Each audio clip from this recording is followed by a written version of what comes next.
El trabajo que estamos presentando al noveno Encuentro Latinoamericano de Food Design se denomina el estar y el disponer de las cosas en la práctica del cocinar. Somos un grupo de profesores y investigadores que pertenecemos al Instituto de Teoría, Historia y Crítica del Diseño de la Facultad de Arquitectura, Urbanismo y Diseño de la Universidad Nacional de San Juan, de la provincia de San Juan de la Argentina. Básicamente el objeto de estudio de nuestro proyecto, y que es motivo de esta presentación, son las prácticas sociales. Pero no las prácticas sociales cualquiera, sino las prácticas sociales rurales, que se dan en un área montañosa de la cordillera argentina y sanjuanina, básicamente en el norte de la provincia de San Juan. La localización de esta zona de estudio es alrededor de los valles que están conformados por los ríos de hielo cordilleranos. A lo largo de estos valles se localizan una serie de asentamientos y pequeños poblados rurales, en donde de alguna manera,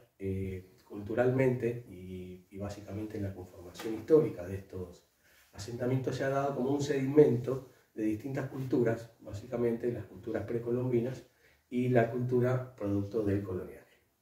El intento o la búsqueda que tienen estos proyectos de investigación, de donde de alguna manera se extrae esta comunicación, este trabajo, se vinculan con la posibilidad de encontrar, a través de la indagación y la interpretación de estas prácticas sociales rurales, algunos rastros y algunas cuestiones particulares que se vinculen con un modo de hacer y de habitar los valles andinos. Pero sobre todo, lo que nos interesa es entender e indagar en las relaciones entre estas prácticas sociales y la espacialidad. El modelo que utilizamos como teoría para la referencia del análisis de estas prácticas es la teoría general del habitar, que ha sido concebida por un profesor argentino de la Universidad de Buenos Aires, Roberto Doberti, y el método de investigación que aplicamos en estas comunidades es el método etnográfico. El andamiaje teórico, como decíamos recién, que es la teoría, el modelo general de teoría del habitar, centralmente se focaliza en dos tipos de relaciones, de las series de relaciones que el modelo nos presenta y nos propone, que van dentro del sistema del hablar, las voces y los discursos y conceptos, y en el sistema del habitar los comportamientos y las conformaciones. Dentro de estas relaciones, que estas relaciones las venimos sosteniendo a lo largo de estos 6 años, como decía, hemos necesitado identificar 4 ámbitos en donde acontecen estas prácticas sociales,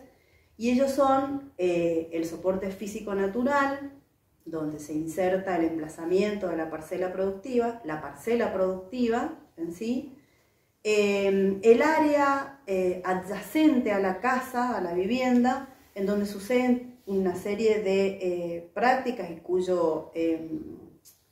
emergente que nos permite identificar esas prácticas que suceden en torno a la vivienda son toda la artefactualidad que allí se dispone sobre muros, adosados a muros, cerca de ellos,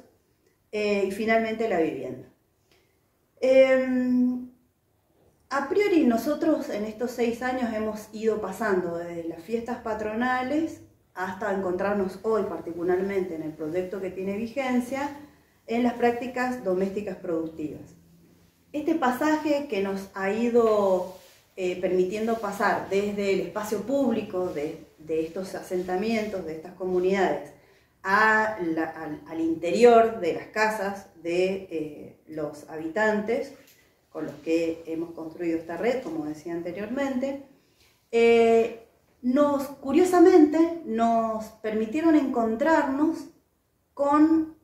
una práctica en particular que tiene que ver con el de la cocina, con la del comer, que sucedía cotidianamente y a la que nosotros no habíamos considerado como la centralidad de nuestra preocupación dentro de nuestro proceso de investigación, pero que justo en el contexto de este evento nos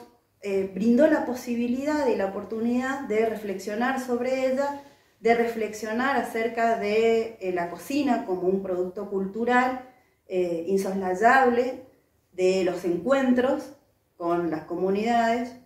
de registros de modos de hacer que ya no necesariamente siguen vivos, no siguen, sino que aparecen en los relatos, pero además también poder entender cómo ellas forman parte de la identidad de estos pueblos.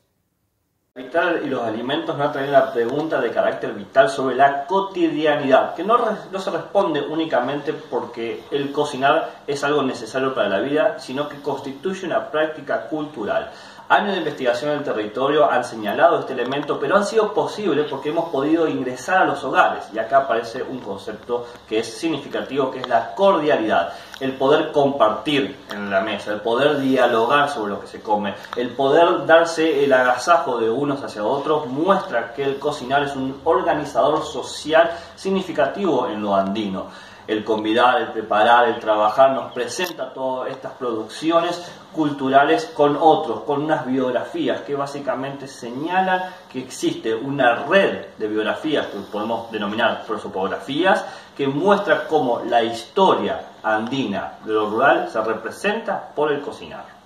Dentro de las prácticas sociales nos concentramos en la práctica del cocinar rural dentro del paraje del Toro. Este queda en Malimán y dentro de este paraje ha habitado durante generaciones la familia Martínez. La familia Martínez actualmente están sus 14 hijos, pero disipados en diferentes provincias del territorio, y en la casa solo habitan 2 hermanos, Alfredo y Chiquita. Ellos, gracias a su generosidad y a las vivencias que comparten con nosotros, nos han posibilitado conocer las empanadas dulces de masa dulce que prepara Chiquita para diferentes agasajos y encuentros alrededor de su comedor. Esta receta es heredada de su madre. Chiquita siempre nos reconoce que le gusta mucho hacerlas y tienen bastantes particularidades en relación a los regionalismos de las empanadas a nivel territorial en Argentina y también particular en San Juan.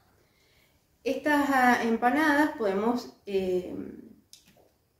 percibir que tienen diferentes tiempos y espacios de preparación. Como ya hemos explicado, nosotros nos basamos en los ámbitos de la casa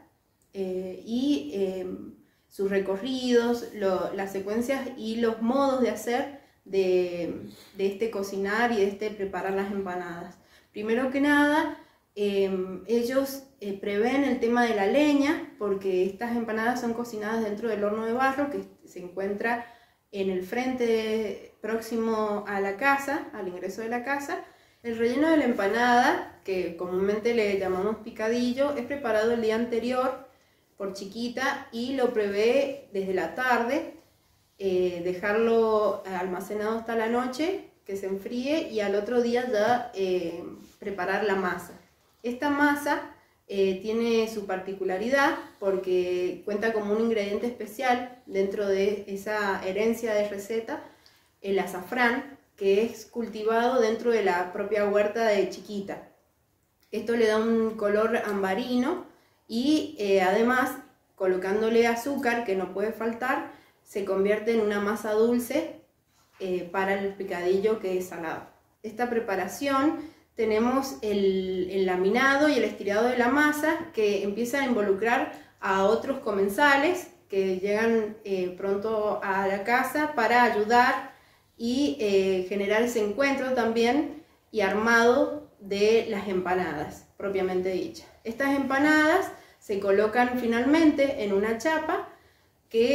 una chapa de metal que va directamente al horno. Previamente a esto, mientras se está armando las empanadas, Chiquita controla el fuego y la temperatura del horno de barro, donde especialmente ella nos describe que tiene que tomar un color blanco todo su interior para estar propicio a el momento del horneado. Una vez ya horneadas y cocidas las empanadas, también se trabaja en equipo entre hermanos. Chiquita saca las bandejas y son colocadas en un fuentón con un manto blanco para conservar su temperatura y ya disponerlas para la comensalidad.